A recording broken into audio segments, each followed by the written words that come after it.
Today's video is sponsored by Nomadic Bags.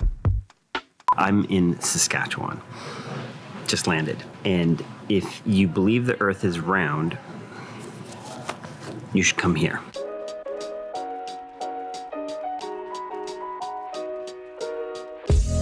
I've been doing this film about tornado hunters, and I realize I haven't really explained it much or spoke about it. That's why I'm here in Saskatchewan. I'm filming another scene for that documentary. So what this film is I've been following Chris Chittick and Ricky Forbes, who are full-time professional tornado hunters. That's what they do. They literally go chase tornadoes and crazy storms for a living, which made me want to make a film about them. I want to know why someone does this. In May, I was with them in their truck, which is literally painted with bulletproof paint, the same kind of paint that's inside the Pentagon. And we were driving towards gnarly storms, things I'd never seen before. But prior to boarding Air Canada Flight 11.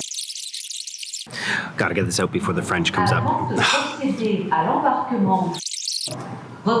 Brain freeze. Okay, but with any good film, there's always layers to it. Not just the crazy cool footage, but the emotional side, who the people are and what makes them tick. That's why I'm here in Saskatchewan. I'm not just gonna make a film full of tornado chasing, but wanna see the other sides of their life. So I'm gonna go meet up with Ricky now.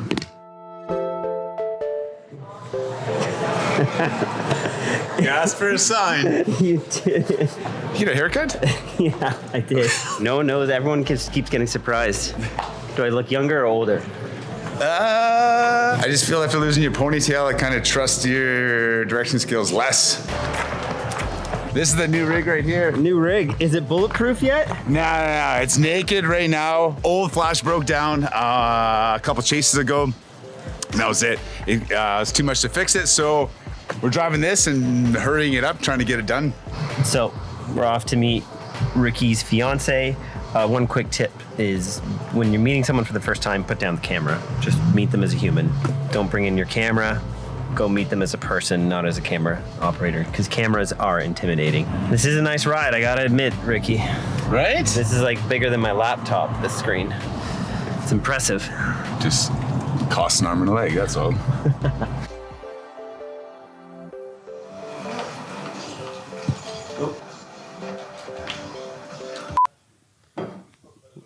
What's happening? Well, Mark, having a lovely afternoon at home, and tornado warnings have popped up right outside our home in Saskatoon here. We are doing a panic pack. I haven't dumped cars, I haven't charged batteries, but we'll give it our best go. Okay, I'm gonna go pack myself. Hopefully, because we haven't got one yet, this entire film, hopefully this is gonna be the one. I just had to come to your hometown in order to make it happen. That's what it is, yes. Go. See you. Bye.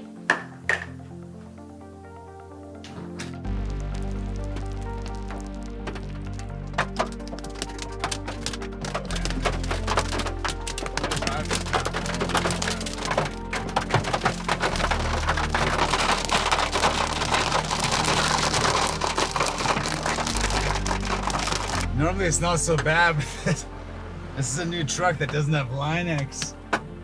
That might have left a mark. Okay, so if there's hail like that, that tells us there's circulation in that storm, because that's how hail is built. If it has that kind of circulation that can create that big of hail, for sure it has the power to create tornadoes. That is a tornado cloud that we are flying towards. A tornado cloud? Yeah, that's a term I made up right now. It's science. It's science. So much science. So much science is happening. Oh, we got you a tornado! Oh, we're going beside that, dude. We are going beside that. Oh, maybe a cop. Let's go slow down. We have a tornado. What's crazy is it's like sunny sunset over here, and on this side of me, where Mr. Forbes is, we see a massive stovepipe tornado that's dropped. So we're gonna try and get as close as possible. Okay, we're gonna go see it for a second. There it is. Okay. We're south of this storm. We got a good view.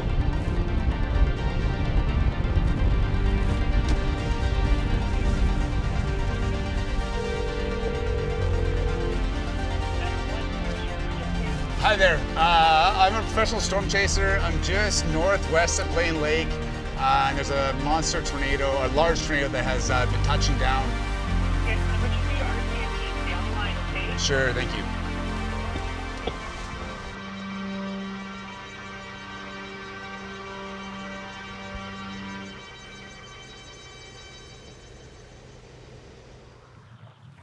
Hi, so why am I at the side of a highway here? Well, all good documentaries should have layers to it. And this is where Ricky grew up. This is his childhood home. We're gonna go rip around on some quads here and actually get some shots of him on a dirt bike. It's something he did as a kid.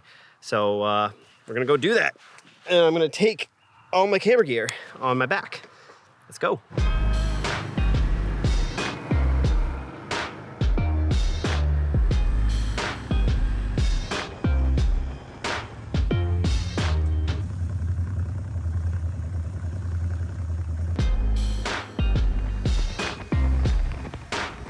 Ricky, I'm jealous. I had like 10 feet worth of backyard growing up, and this was yours. That's pretty sick. People have property out here in Saskatchewan, hey? That's because all it is property out here. Just a quick tip, when you're making documentaries, you should really be looking at them as though you're a philosopher. And you don't have to be taking a philosophy major, but what I mean that is, don't just shoot the what. Don't just shoot what's happening all the time. Begin to ask why. Look for the deeper meaning, that other layer in the film. And I've begun exploring why Ricky and Chris chase storms, really trying to actually figure that out. And I want to talk a bit quieter because Ricky's just like 20 feet over there. I kind of like coming up with a question and then I explore that question in my film. So the deeper layer for me in this film right now is, where does passion and responsibility collide? How do those two things coexist in someone's life? And that's where for Ricky right now, how does he find passion for storm chasing, but then also responsibility back home as a dad? So whatever film you're doing, just ask that extra question, write that down somewhere. What is the philosophical question? What is the existential question I'm asking? And if you do this, and if you explore this and add a couple scenes like that, it'll make your film way more universal. Suddenly this just won't be a film that people love the adrenaline rush of tornadoes, but other people, like my mom, for example, would end up watching this. I'm always asking, am I being too narrow? Is this film too niche for one type of person? And if you ask those deeper questions that are more meaningful, the reasons why we do certain things in our lives, that's when you'll be able to open your film up to a broader audience. I can give you one suggestion. It's literally put your camera down and look at what you're shooting. The amount of times I've just placed my camera somewhere and it's composed a beautiful shot. I kid you not. Try placing your cameras in different places around the sets or the worlds that you're filming in. You'd be amazed what cool shots you're getting. You can see I'm actually getting the depth of field from this bar here. I'm into it.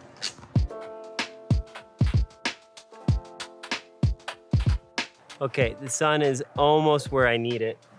Quick little hack. You stick your hand underneath the sun. Every finger represents kind of like 5 minutes left in the sun. Or you can just get an app like Sunseeker and know exactly where it's going, but it's a little trick if you don't have data. We got like 40 minutes until I really need to be filming. So in the meantime, I'm gonna build my cinema camera. And if you want to know more about this nomadic bag, I put a link down below. You can check it out. This bag has been really fun to use. I even ripped around on the ATV with it, which was impressive actually how light it felt on my back. You've probably seen a lot of people on YouTube using this bag before, but the thing I must say that most impresses me is that I can fit a full cinema camera like my FX6, multiple lenses, my FX3, a full audio kit, my laptop, plus a ton of batteries. And when I flip it over, I even have clothes and other accessories on the other side. And the best part is I fit all of this underneath my seat in the airplane, which if you've been to Pearson Airport recently, it's a disaster. You don't want to check your bags. It's just chaos. I've never seen anything like this in my life. Having a camera bag that fits all of this gear is a game changer. I don't know how I can go without this now, and I'm not just saying that because they sent me one. It's just truly been amazing having my cinema camera on my back as well. But I'm gonna get to this shot now with Ricky because the sun is getting a bit lower.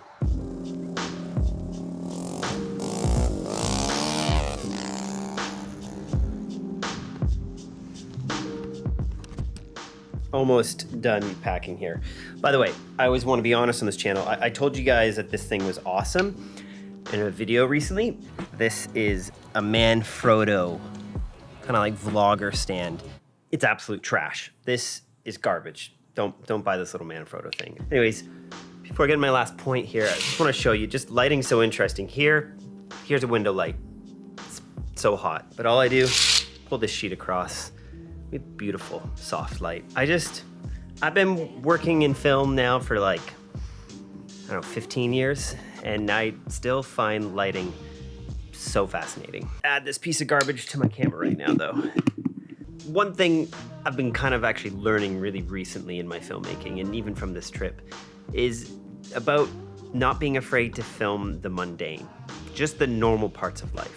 Just with Chris and his family, when I was here in Regina, them at the park, some really interesting things can come up, and you can begin to see the way people are, who they truly are. So for your film, don't just focus on all the exciting moments, but when you actually explore the mundane in people's life, what I mean is just the day-to-day activities, it's more relatable, and you can begin to piece together who they actually are, and it makes for a way more interesting character in your film than if they're just some high-level, crazy accomplishing person that we could not relate to or put ourselves in their shoes.